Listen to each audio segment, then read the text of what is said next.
Assalamu alaikum students, welcome back. Today we are going to discuss about scientific computation, one of the most important topic of physics. Physics का एक ऐसा topic है जिसके अंदर different calculations को जो है with the help of easy way हम रिप्रेजेंट कर सकते हैं और वो है हमारा साइंटिफिक कंप्यूटेशन. तो let's start. What is scientific computation? Basically it's a simple और scientific way to write large और स्मॉल वैल्यूज़. ये हमारे जितने भी लार्ज नंबर्स होते हैं या बहुत स्मॉल नंबर्स होते हैं उनको रिप्रेजेंट करने के लिए एक मेथड यूज़ किया जाता है उनको एक्सप्रेस करने के लिए, और वो मेथड है पावर ऑफ 10. मतलब ये कि हम नंबर्स को पावर ऑफ 10 की फॉर्म में लिखते हैं. किस तरह से लिख सकते हैं, अब क्वेश्चन ये आता है तो उसको एक एग्जांपल की हेल्प से समझते हैं. फॉर एग्जांपल आपके पास the distance of moon from earth which is almost 38 crore 40 lakh बनता है, 40 लाख मीटर्स. तो अब ये एक बहुत बड़ी वैल्यू है. अब इसके अंदर एटलीस्ट 6 जीरोज़ हैं और अब इस तरह की वैल्यू को लिखते हुए मे बी कोई एरर भी आ सकता है, कोई मिस्टेक हो सकती है हमसे कैलकुलेशन में. तो इस तरह की कैलकुलेशंस के दौरान किसी भी किस्म के एरर से बचने के लिए हम जो मेथड यूज़ करते हैं वो साइंटिफिक कंप्यूटेशन, और साइंटिफिक कंप्यूटेशन मेथड जो है ये है.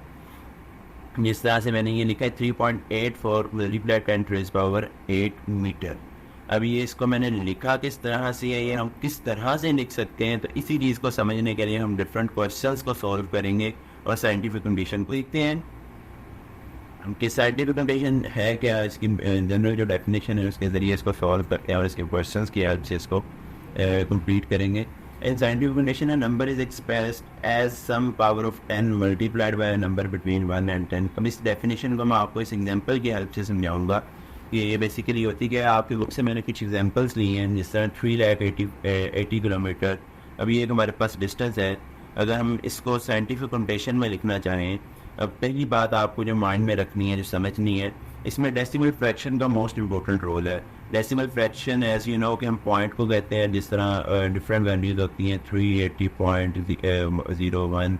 अब ये हमारे पास यहाँ पे एक पॉइंट है तो ये एक डेसिमल पॉइंट है. इसी तरह से डिफरेंट क्वेश्चंस आपके पास होते हैं जिसमें डेसिमल फ्रैक्शंस होती हैं. तो अब वो क्वेश्चन जिसमें कहीं पे भी आपको डेसिमल पॉइंट नहीं मिलता, जिस तरह ये क्वेश्चन है, यहाँ पे तो हमारे पास डेसिमल पॉइंट गिवन है, यहाँ पे गिवन है, बट जिन क्वेश्चंस में कोई डेसिमल पॉइंट नहीं होता तो मेरा क्वेश्चन आपसे ये है तो वहाँ उसका डेसिमल पॉइंट कहाँ पे होता है. तो ऑब्वियसली आपके माइंड में आएगा कि उसका डेसिमल पॉइंट उसके एंड पे होता है. ये बात याद रखिए. अगर किसी को नहीं पता तो ये बात माइंड में रखें कि जिस भी नंबर में डेसिमल पॉइंट ना गिवन हो तो उसका डेसिमल पॉइंट हमेशा उसके एंड पे होगा. जिस तरह 56, 57 कोई भी हम नंबर्स लिखते हैं ना, हमेशा उसके डेसिमल पॉइंट उनके एंड पे होता है. तो अब हम इस क्वेश्चन को सॉल्व करते हैं. अब जिस तरह हमारे पास ये क्वेश्चन है 380 फर्दर ऑन 3 zeros. तो अब ये हमारे पास एक डिस्टेंस है. अब इसका डेसिमल पॉइंट ऑब्वियसली यहाँ पे मौजूद है. तो अब करेंगे क्या, इस डेसिमल पॉइंट को मूव करवा के after first non zero number ले जाएंगे.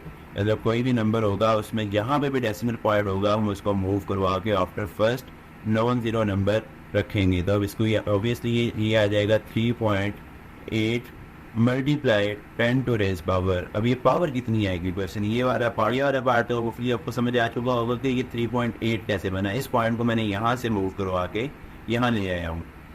और याद रही आपने after first non zero number रखना है, यानी कि जो फर्स्ट नॉन ज़ीरो नंबर होगा वो क्या हमारा 3. तो उसके बाद आपने पॉइंट को मूव करवाना है. तो मैंने 3.8 मल्टीप्लाई 10 लिखा है. अब इसके ऊपर पावर कितनी आएगी, पावर उतनी ही आएगी जितने डेसिमल पॉइंट आप नंबर कवर करेंगे. मसलन इस पॉइंट को मैंने यहाँ से यहाँ मूव करवाया तो 1 2 3 4 और 5. इसके दरमियान में 5 नंबर्स आ रहे हैं तो यहाँ पे आपकी पावर भी 5 आएगी. तो ये आपकी साइंटिफिक कंडीशन आ गई. इसी तरह से अगर एक क्वेश्चन और सॉल्व करें, हमारे पास जिस तरह मैंने अभी मून का डिस्टेंस लिखा था तो उसके अंदर क्या था, ये वैल्यू थी. अब इसका डेसिमल पॉइंट ओबियसली यहाँ पर है. तो अगर मैं इस डेसिमल पॉइंट को यहाँ से इस पॉइंट तक मूव करवाता हूँ after first non zero number, तो ये आएगा 3.84 multiply by 10 to the power. तो यहाँ पे क्वेश्चन ये तो पावर कितनी आएगी, तो आप यहाँ पे नंबर काउंट करें 1 2 3 4 5 6 7 8. यहाँ पे 8 नंबर्स मैंने कवर किए हैं तो यहाँ पावर आ जाएगी 8. तो ये हमारा साइंटिफिक कंप्यूटेशन लिखने का वे है. अब सेकंड क्वेश्चन पे मूव करते हैं. कि हमारे पास ये वाले जो नंबर्स हैं जिसमें जो वेरी स्मॉल नंबर्स जो लेस देन 1 होते हैं जिनका डेसिमल पॉइंट पीछे हो, तो उनको हम किस तरह से सॉल्व कर सकते हैं, तो उनको भी सॉल्व करके देखते हैं। जिस तरह हमारे पास ये क्वेश्चन है 0.00045 सेकेंड्स। तो अब इस नंबर को हम सॉल्व करने की कोशिश करते हैं। तो अब ये देखें डेसिमल पॉइंट आपका यहाँ पे हमने करना क्या है, इस डेसिमल पॉइंट को after first non zero number move करवाना है, यही हमारा रूल था। तो हम ये क्या करेंगे 4.5 मल्टीप्लाई 10 टू रेज़ पावर, अब यहाँ पे मैंने कितने नंबर्स कवर किए हैं 1 2 3 एंड 4, तो ये आ जाएगा 4.5 multiply 10 to raise power 4। But आप कहेंगे कि सर मैंने इस साइड से मूव करवाया देन भी पॉजिटिव 4 और इस साइड से मूव करवाया देन पॉजिटिव 5 या पॉजिटिव 4, तो इसमें कोई डिफरेंस नहीं है। डिफरेंस है जब भी आप डेसिमल पॉइंट को इस साइड से, यानी कि छोटी वैल्यू है, ऑब्वियसली आप देखें ना 0.0045 भी है, ये तो 1 से भी स्मॉल वैल्यू है। तो जब भी हम इस वैल्यू को साइंटिफिक नोटेशन में रिप्रेजेंट करेंगे, यानी कि आप इस साइड से इस साइड को मूव करेंगे, देन आपकी जो पावर होगी वो हमेशा नेगेटिव में आएगी। और अगर हम इस वे में मूव करते हैं जिस तरह ऊपर वाले दोनों क्वेश्चंस में किया है, तो आपकी पावर जो हमेशा पॉजिटिव में आएगी, जिस तरह ये +5 और +8 है। और अगर आप इस डायरेक्शन में मूव करेंगे तो ऑब्वियसली ये -4 हो जाएगी।